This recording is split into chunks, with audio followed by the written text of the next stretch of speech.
On Air Podcast KPKNL Purwakarta. Bersama saya Tika, kali ini kita akan bincang-bincang santai dengan tema sejarah lelang dan kita akan ngobrol-ngobrol bersama Kepala KPKNL Purwakarta yaitu Bapak Eko Laksito. Apa kabar Bapak? Alhamdulillah baik. Sehat Bapak? Alhamdulillah sehat. Gimana kabar Mbak Tika? Alhamdulillah sehat Bapak. Nah kali ini kita akan ngobrol-ngobrol mengenai yang sejarah lelang Bapak. Yang tadinya banyak kita bahas mengenai modernisasi lelang, sekarang kita ingin tahu nih sejarah lelang kita dari awal berdiri. Nah ya, seperti kita ketahui bahwa Indonesia merupakan dulunya jajahan negara Belanda, yaitu yang mungkin Hindia Belanda, yang disebutnya Hindia Belanda. Terdapat beberapa golongan, yaitu 3 golongan. Salah satunya golongan Eropa, Timur Asing, Bumi Putra. Nah dari situlah dulu itu pejabat-pejabatnya banyak yang dijabat oleh orang-orang Belanda. Nah dari situlah mungkin timbul awalnya lelang. Nah kita pingin tahu nih Pak, awal-awalnya dulu kenapa kok pada saat itu apa sih yang bermula dari apa sih Pak pas zaman Hindia Belanda itu munculnya lelang?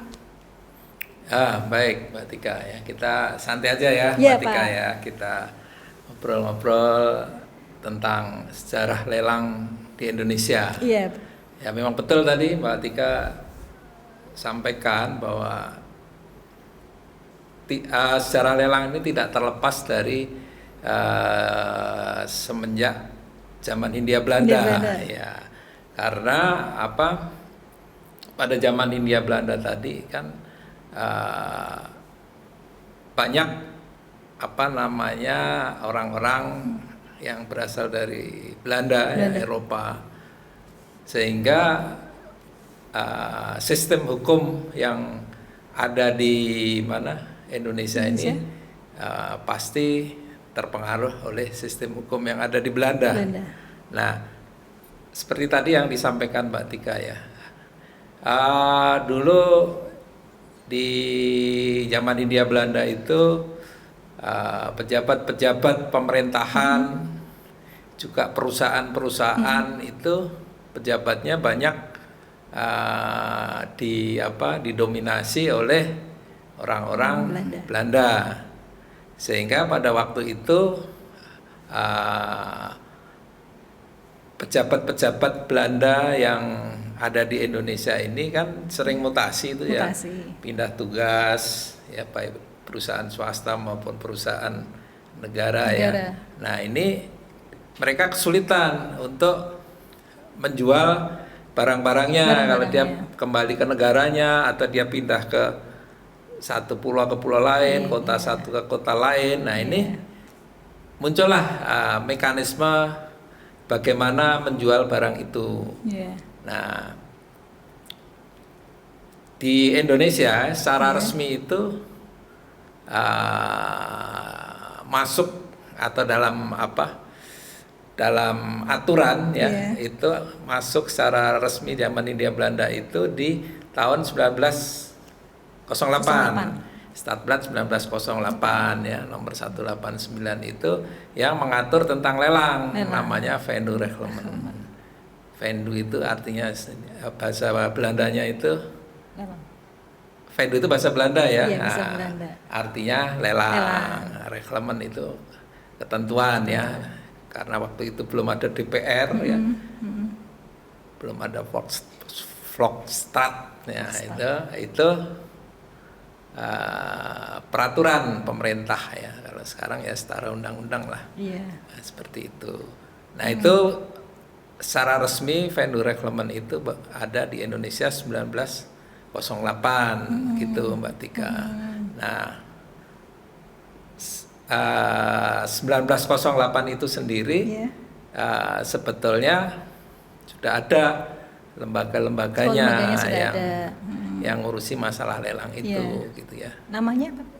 Kalau dulu kantor inspeksi lelang ya. Inspeksi lelang. Nah, inspeksi lelang itu di bawah ya. Kementerian apa Pak? Kalau dulu sekarang mungkin namanya Kementerian Keuangan ya. Kalau dulu itu namanya Kementerian Financian ya. Oh iya. Kementerian Financian. Ya, Financian ya kalau nggak salah ya. Iya. Itu bahasa Belandanya ya. Jadi tidak heran kalau sekarang lelang itu di bawah Kementerian Keuangan. Ya. Kalau dulu mungkin kalau di Jalan Asia Afrika Bandung itu masih ada ya itu Vendu Kantoren ya. Itu bekas kantor lelang itu. Dari kantor lelang ya. Vendu artinya lelang, kantor ya berarti kantor lelang. Iya, kantor lelang negeri gitu ya Pak ya? Ya, kantor lelang negeri seperti itu.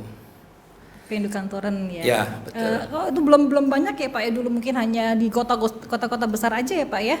Ya, kalau dulu kantor lelang itu adanya hanya di kota-kota besar. Kayak di Jakarta, Surabaya, Bandung. Dan beberapa kota besar yang lain ya, di Semarang. Ibu kota mungkin baru ibu kota provinsi aja kali ya, tapi belum. Ya, itu pun tidak semua. Tidak semuanya. Ya, tidak semua, betul. Kalau itu barang-barang waktu itu zaman dulu tuh barang-barang apa tuh, barang-barang pejabat Belandanya itu apa aja Pak kira-kira yang kalau dulu ya yang biasa dijual itu ya kayak perabotan gitu ya, perabotan rumah tangga. Terus mungkin juga alat perkantoran ya, atau juga bisa juga kendaraan ya. Nah, kendaraan kalau dulu kan sepeda itu juga alat transportasi ya, itu bisa segala macam yang bisa dilelang. Kalau Belanda itu kan banyak karya seni gitu ya Pak, mungkin juga barang-barang karya seni gitu ya Pak ya. Dia punya zaman dulu masih berkuda gitu ya Pak ya, kuda-kuda gitu-gitu ya. Bisa karya seni ya, karya dulu lukisan ya. Itu bisa dijual, bisa dijual juga lelang, ya Pak ya. Iya betul. Nah kemudian nih Pak, untuk pertanyaan yang berikutnya nih Pak ya, mengenai sejarah perkembangan lelang itu sendiri Pak sampai saat ini Pak, sampai dengan saat ini itu seperti apa Pak? Ya, dulu asalnya dari bahasa ya, apa kalau gitu? lelang itu kan auction ya, auction itu bahasa Latinnya. Dari bahasa Latin mungkin ya Pak? Dari bahasa Latin, axio. Nah itu artinya penawaran secara bertahap. Ya, penawaran secara bertahap. Jadi lelang itu memang salah satu cara penjualan yang khusus ya, beda dengan jual beli biasa. Betul. Jadi kalau kita lihat film-film itu, Mbak Tika, lihat film-film kerajaan zaman dulu itu sebetulnya dari zaman sebelum Masehi ya, atau 450 Masehi ya. 450 Masehi ya. Ya, 450 Masehi itu kalau nggak salah sudah dikenal itu lelang itu ya. Dulu kan ada lelang benda seni, lelang barang-barang kerajaan, bahkan dulu budak pun dilelang gitu, jual beli budak. Zaman dulu itu mekanismenya melalui lelang, gitu.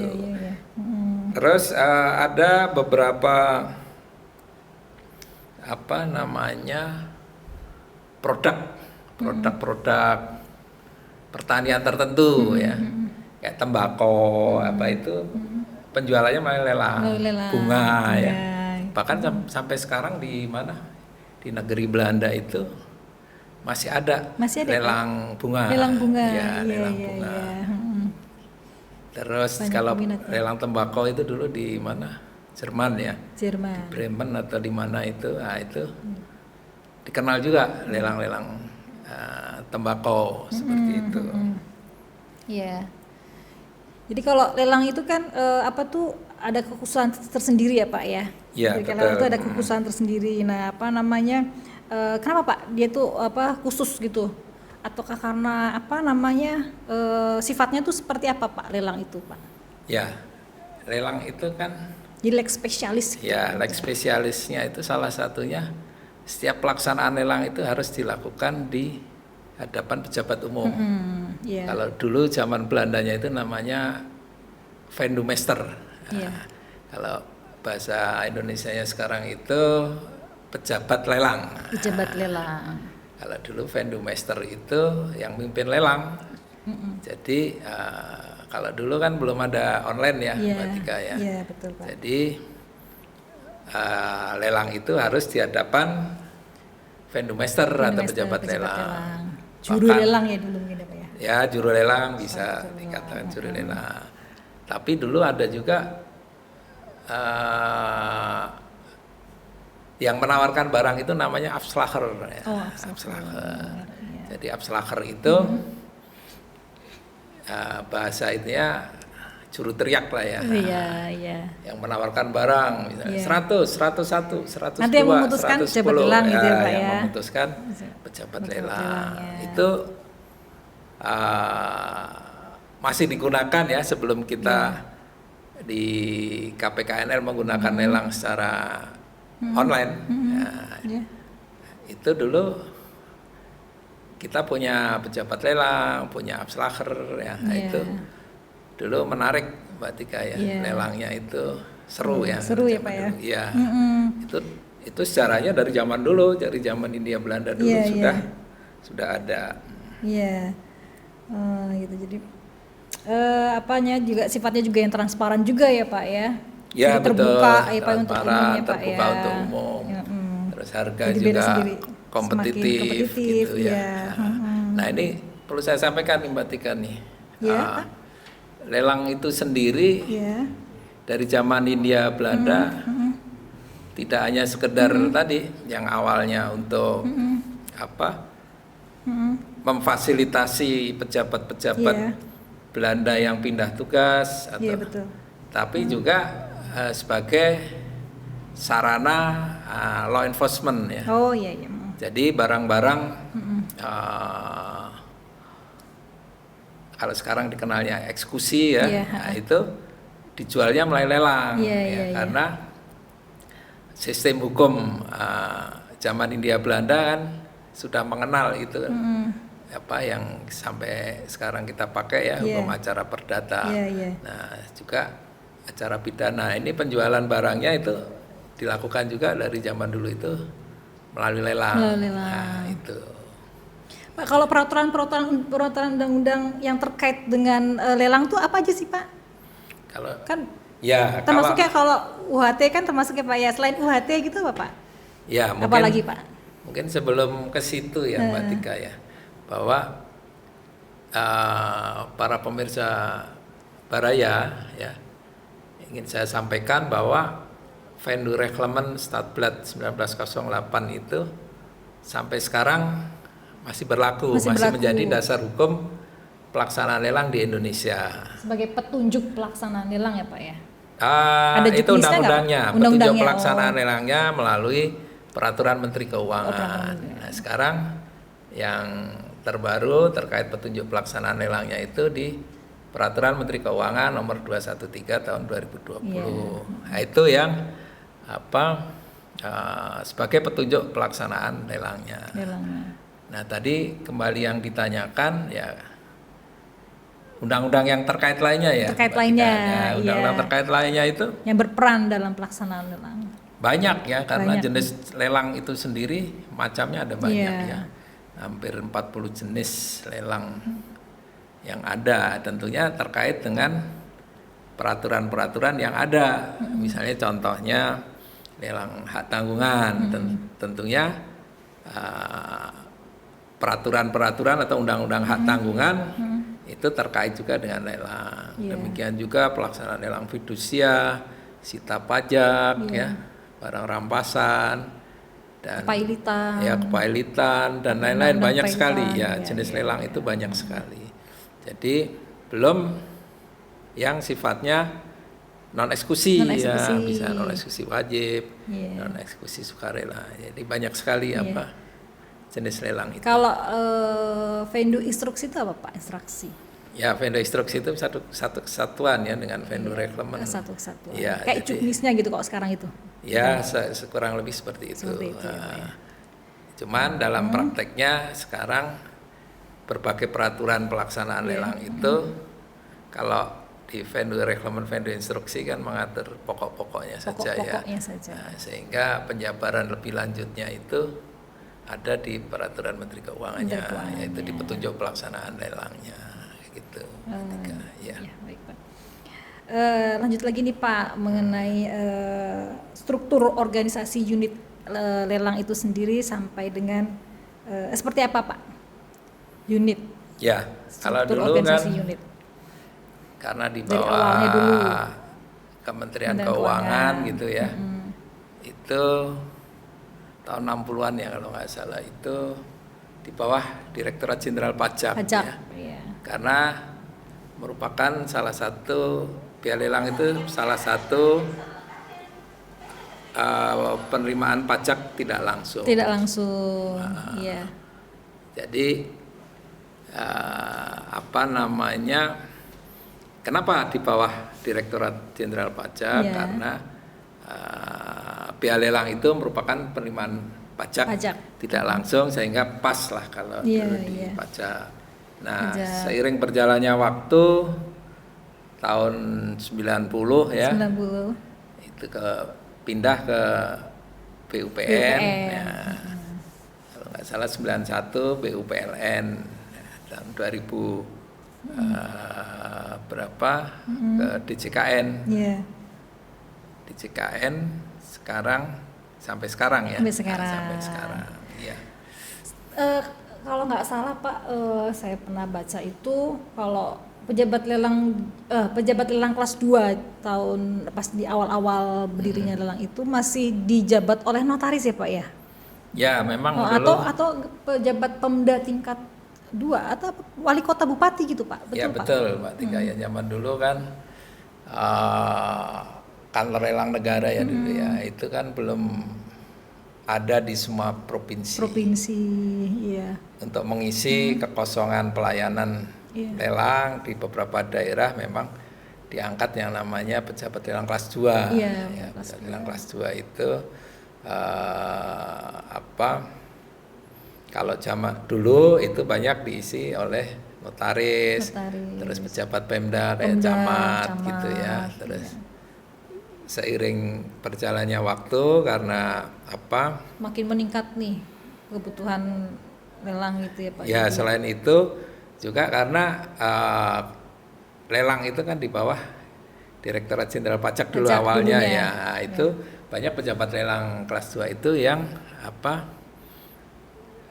berasal dari teman-teman di Direktorat Jenderal Pajak. Kalau dulu kepala penyuluhan pajak itu juga kadang merangkap sebagai pejabat lelang kelas 2 kan, sampai kabupaten-kabupaten ya. Nah, ini memang waktu itu hampir semua daerah itu terisi ya. Karena ada pejabat lelang kelas 2 itu. Seperti kalau itu. Untuk pejabat lelang kelas 1-nya tetap pegawai waktu itu, pegawai kantor lelang negeri sendiri ya Pak ya? Ya, dulu pejabat lelang kelas 1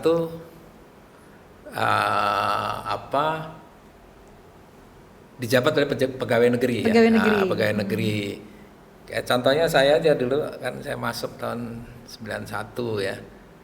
91 saya pejabat lelang itu saya berkedudukan di kantor lelang negara. Betul. Ya. Dulu KLN ya Pak ya. Dulu KLN seperti itu. Iya. Baik itu misalnya. Sekarang nih teman-teman kita terakhir nih pertanyaan terakhir yaitu bagaimana Pak perkembangan terkini terhadap lelang sukarela itu sendiri Pak? Ya, seperti tadi ya kan. Lelang selain sebagai law enforcement juga sebagai sarana penjualan. Nah, ini semenjak diberlakukannya PMK 213 tahun 2020 tentang petunjuk pelaksanaan lelang. Nah, ini khusus untuk lelang yang sifatnya sukarela. Itu lebih disederhanakan ya mekanismenya maupun teknis lelangnya itu sendiri. Tujuannya apa? Tujuannya supaya lebih memasyarakatkan lelang ya. Jadi lelang menjadi salah satu sarana penjualan yang paling menguntungkan. Seperti itu. Nah ini